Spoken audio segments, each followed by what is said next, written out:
Ayan, amen. Sige po, iyan ko na tumayo ang bawat isa. Inaalala ko lang po sa mensahe yung mga pinagdaanan namin ni Mrs.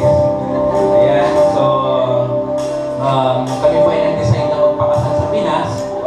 Yun. Tapos, maraming, dito, nung prenup po namin, Sabado yun, 27, nung 28 February, doon na po nagkaroon ng gera.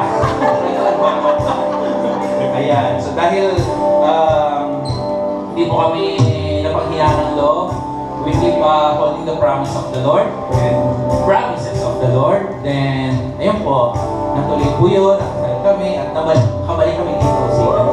Thank you, Lord. So, yun po, encourage po sa atin na whatever situation we are in, or ano man yung pinagdadaanan natin, magtiwala lang po tayo sa Panginoon kasi nakikita po ni Lord na ating sitwasyon natin. Sabi nga po sa Psalm 18:2, "The Lord is my rock, my fortress and deliverer. My God is my rock, in whom I take refuge.